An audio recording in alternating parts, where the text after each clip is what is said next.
അപവാദങ്ങൾ കേൾക്കാറുണ്ടോ? അഥവാ നിങ്ങളെക്കുറിച്ച് മറ്റൊരാൾ പറയുന്നത് നിങ്ങൾ കേട്ടിട്ടുണ്ടോ? ഇനി അതുമല്ലെങ്കിൽ നിങ്ങൾ ആരെക്കുറിച്ചെങ്കിലും അറിയാത്തത് പറഞ്ഞിട്ടുണ്ടോ? എല്ലാവർക്കും ഭയങ്കര ക്യൂരിയോസിറ്റി ആണല്ലേ? ഹൂ, വെൻ, വാട്ട്, അതെന്താ അങ്ങനെ, അയാൾ എന്താ ഇങ്ങനെ എന്നറിയാൻ. അതൊക്കെ ചില സമയത്തെങ്കിലും ഗോസിപ്സിൽ ചെന്ന് അവസാനിക്കാറുമുണ്ട്. ഇന്ന് ഞാൻ ചർച്ച ചെയ്യാൻ പോകുന്ന വിഷയം അപവാദങ്ങളെക്കുറിച്ചാണ്. How to handle gossips. എങ്ങനെ അപവാദങ്ങളെ നേരിടാം. നിങ്ങൾ കേട്ടിട്ടുണ്ടെങ്കിലും നിങ്ങളെക്കുറിച്ച് ആരെങ്കിലും പറഞ്ഞിട്ടുണ്ടെങ്കിലും കാറ്റിൻ്റെ വേഗത്തിലാണ് ഇതെല്ലാം പറന്നു പോകുന്നത് അല്ലേ? ഒരാളിൽ നിന്ന് മറ്റൊരാളിലേക്ക് അങ്ങനെ പറന്ന് പറന്ന് പറന്നു പോകും.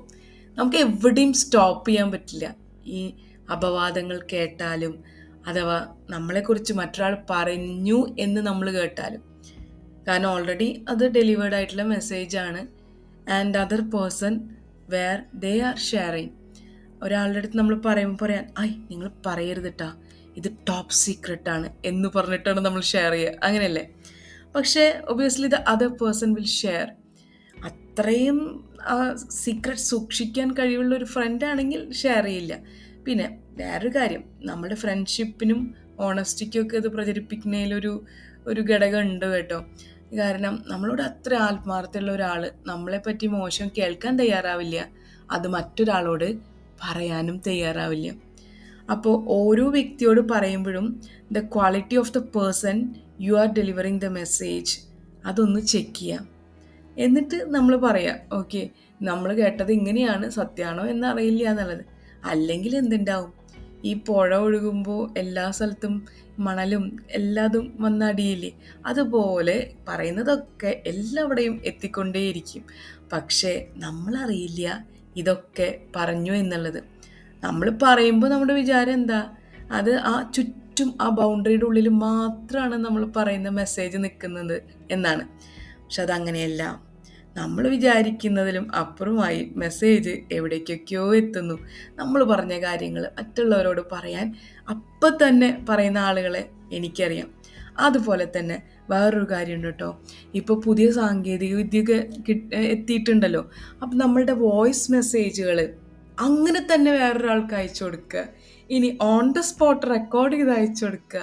നൂതനമായിട്ടുള്ള മാർഗങ്ങളാണ് ഈ ഗോസിപ്പ് പ്രചരിപ്പിക്കാനായിട്ട്, അല്ലെങ്കിൽ നമ്മൾ മറ്റൊരാളെ പറ്റി പറയുന്നത് പ്രചരിപ്പിക്കാനായിട്ട് ഇപ്പോൾ ആളുകൾ തിരഞ്ഞെടുക്കുന്നത് എന്ന് മനസ്സിലായി എനിക്ക്. ഇതുപോലെ നിങ്ങളൊന്ന് ചെക്ക് ചെയ്തോളൂ കേട്ടോ, എങ്ങനെയൊക്കെയാണ് നിങ്ങളുടെ ലൈഫിൽ ഈ അപവാദങ്ങൾ പ്രചരിപ്പിക്കപ്പെടുന്നത്, അല്ലെങ്കിൽ നിങ്ങൾ കേൾക്കുന്നത്, അല്ലെങ്കിൽ നിങ്ങളുടെ അടുത്തേക്ക് ഇതൊക്കെ ഗോസിപ്സൊക്കെ എങ്ങനെയാണ് എത്തുന്നത് എന്നുള്ളത്. So when you hear some gossip, എന്തെങ്കിലും നിങ്ങൾക്കൊരു മെസ്സേജ് കിട്ടുമ്പോൾ ഫൈൻഡ് ദ സോഴ്സ്. എന്താണ് അതിൻ്റെ സോഴ്സ്?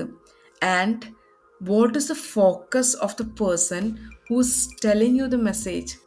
ആ പറയുന്ന ആളുടെ ഫോക്കസ് എന്താണ്? ലൈറ്റായിട്ട് ഇങ്ങനെ മെസ്സേജ് പറയുകയാണെങ്കിൽ ഓക്കെ, ഇയാളെ പറ്റി ഇങ്ങനെയൊക്കെയാണ് എന്ന് പറയുകയാണെങ്കിൽ അതിൽ പ്രത്യേകിച്ച് ഗുണവും ദോഷമൊന്നും അയാൾക്കില്ല. പക്ഷേ നേരെ മറിച്ച് അയാൾ ഈ ഇങ്ങനെയൊക്കെ പറഞ്ഞിട്ട് ഒരാളെ മോശമാക്കാനായിട്ട് ശ്രമിക്കുകയാണെങ്കിൽ ജസ്റ്റ് കീപ്പ് എ ബൗണ്ടറി. നിങ്ങൾ അത് വേറൊരാളിലേക്ക് പകരാതെ നോക്കുക. ആ ഒരു മെസ്സേജ് വേറൊരാളിലേക്ക് കൊടുക്കണ്ട. എങ്ങനെയും സർക്കുലേറ്റ് ചെയ്ത് നിങ്ങൾ പറഞ്ഞ കാര്യം ഇങ്ങനെയാണെന്നൊക്കെ വരും. അപ്പം അവിടെ മോശക്കാരാവുന്നത് നിങ്ങൾ തന്നെയായിരിക്കും. അപ്പം നിങ്ങളെക്കുറിച്ച് ഒരാൾ അപവാദം പറഞ്ഞ് നിങ്ങൾ കേൾക്കുമ്പോൾ അയാളെ പറ്റി നിങ്ങൾ മനസ്സിലാക്കുക, ഓക്കെ, ഇയാളുടെ മനസ്സിൽ എന്നെക്കുറിച്ച് ഇത്ര വാല്യൂവേ ഉള്ളൂ എന്നുള്ളത്. അപ്പോൾ മെയിൻ പോയിന്റ് സോഴ്സ് എവിടെ നിന്നാണ്. രണ്ടാമത്തെ point find what is the focus of the person. ആ പറഞ്ഞ ആളുടെ ഫോക്കസ് എന്താണ്? നിങ്ങളെ എന്തായാലും താഴ്ത്തി കെട്ടാനായിരിക്കുമല്ലോ, നിങ്ങളുടെ ശക്തി കുറയ്ക്കാൻ വേണ്ടിയിട്ടായിരിക്കും ഒരു വ്യക്തി നിങ്ങളെക്കുറിച്ച് മോശം പ്രചരിപ്പിക്കുന്നത്. അപ്പം അയാൾക്ക് ചുറ്റും അയാളുടെ വ്യക്തിത്വത്തെ നമ്മൾ മനസ്സിലാക്കി, ഇനി അയാൾ നമ്മളോടൊരു കാര്യം പറയുമ്പോൾ അയാളുടെ വ്യക്തിത്വം ഇങ്ങനെയാണെന്ന് മനസ്സിലാക്കിയിട്ട് വേണം പെരുമാറാൻ. ഇനി കൂടുതൽ രഹസ്യങ്ങളൊന്നും കൈമാറണ്ട, ഇതാണ് ടോപ്പ് സീക്രട്ട് എന്നൊന്നും പറഞ്ഞ് കൈമാറണ്ട. കാരണം നമുക്കറിയാം വ്യക്തിക്ക് രഹസ്യം സൂക്ഷിക്കാനൊന്നും കഴിയില്ല എന്നുള്ളത്. അപ്പോൾ അപവാദം കേൾക്കുമ്പോൾ നമുക്ക് ഫസ്റ്റ് നമ്മൾ മൈൻഡിൽ വരേണ്ട ഒരു കാര്യം, നമ്മൾ എങ്ങനെയാണ് അതിനെ പ്രതികരിക്കുന്നത് എന്നുള്ളതാണ്. എങ്ങനെയാണ് നമ്മൾ അതിനോട് പ്രതികരിക്കുന്നത്?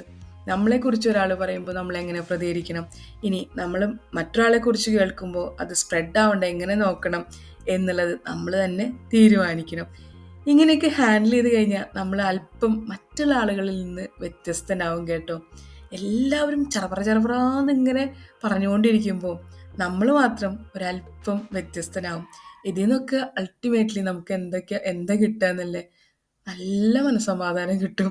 മറ്റുള്ളവർ പറഞ്ഞത് കേട്ട് മനസ്സ് വിഷമിച്ച്, കാരണം നമ്മൾ പറയുന്ന കാര്യം മൂന്നാമതൊരാളിലേക്ക് എന്തായാലും എത്തും എന്നുള്ളത് ഇപ്പോഴത്തെ ഒരു സാഹചര്യം കൊണ്ട് ഷുവറാണ്. ഇഷ്ടം പോലെ നൂതന സാങ്കേതിക വിദ്യകളുണ്ട് ഇതൊക്കെ പറയാനും. പിന്നെ ആൾക്കാർക്ക് ഇഷ്ടം പോലെ സമയമുണ്ട്. ഒരാളും അയാളുടെ എനർജിയും അയാളുടെ സമയവും ഉപയോഗിച്ചിട്ടാണ് ഈ അപവാദങ്ങളൊക്കെ പറഞ്ഞ് പരത്തുന്നത് അല്ലേ. അപ്പോൾ നമ്മൾ പറയുമ്പോൾ മനസ്സിലാക്കുക, നമ്മൾ അത്രയും ഭയങ്കര നമ്മുടെ ഫ്രണ്ടാണ് അല്ലെങ്കിൽ നമ്മുടെ ഫാമിലി മെമ്പറാണ് എന്നൊക്കെ വിചാരിച്ച് പറയും. ഇതെൻ്റെ ചേച്ചിയാണ്, ഇതെൻ്റെ ചേട്ടനാണ്, ഇതെൻ്റെ അമ്മാവനാണ്, ഇതെൻ്റെ കസിനാണ്, ഇതെൻ്റെ ബ്രദറാണ്, അങ്ങനെ വാട്ട് എവർ ഇറ്റ് ഈസ്, അമ്മായിയാണ്, എന്തെങ്കിലും ആവട്ടെ, അല്ലെങ്കിൽ കസിൻ സിസ്റ്ററാണ്, ഇങ്ങനെ ഏതൊക്കെ വിചാരിച്ച് പറഞ്ഞാലും if the person is not trustworthy, നിങ്ങൾ പറയുന്ന ആൾ വിശ്വാസയോഗ്യനോ യോഗ്യയോ അല്ലെങ്കിൽ അത് എന്തായാലും അപ്പുറത്തെ ഒരാളിലേക്ക് എത്തും. നിങ്ങൾ പറയുമ്പോൾ 101% ഉറപ്പുണ്ടാവണം നിങ്ങളെ സ്നേഹിക്കുന്ന ഒരാളാണ് നിങ്ങൾ പറയുന്നത് കേൾക്കുന്നതെന്ന്. അല്ലെങ്കിൽ ഒരു ബാരിയർ ഇട്ടിട്ട് പറഞ്ഞാൽ മതി. നിങ്ങൾ പറഞ്ഞത് വേറൊരാളിൽ നിന്ന് കേട്ടു എങ്കിൽ എങ്ങനെ പ്രതികരിക്കാം? നിങ്ങൾ പറഞ്ഞു കൊടുത്ത ഫസ്റ്റ് പേഴ്സൺ ഉണ്ടല്ലോ, അയാൾ നേരിട്ട് വേറൊരാളിലേക്ക് എത്തിച്ചു. ആൻഡ് ഇനി വേറെ കൂടുതലായിട്ട് രഹസ്യങ്ങളൊന്നും കൈമാറ്റമൊന്നും ചെയ്യണ്ട എന്നുള്ളത്. എനിക്ക് എൻ്റെ ലൈഫിൽ നിന്ന് കിട്ടിയ കുറച്ച് ഐഡിയകളാണ് നിങ്ങളുമായിട്ട് ഷെയർ ചെയ്തത്. ഇനി നിങ്ങൾക്ക് എന്താണ് ഇതിനെക്കുറിച്ച് പറയാനുള്ളത്? നമ്മൾ പറഞ്ഞ് മറ്റൊരാൾ കേട്ട് വേറൊരാളിൽ നിന്ന് അറിയുമ്പോൾ നിങ്ങളുടെ ഉള്ളിലത്തെ വികാരം എന്താണ്? If you like to listen to me, just come back.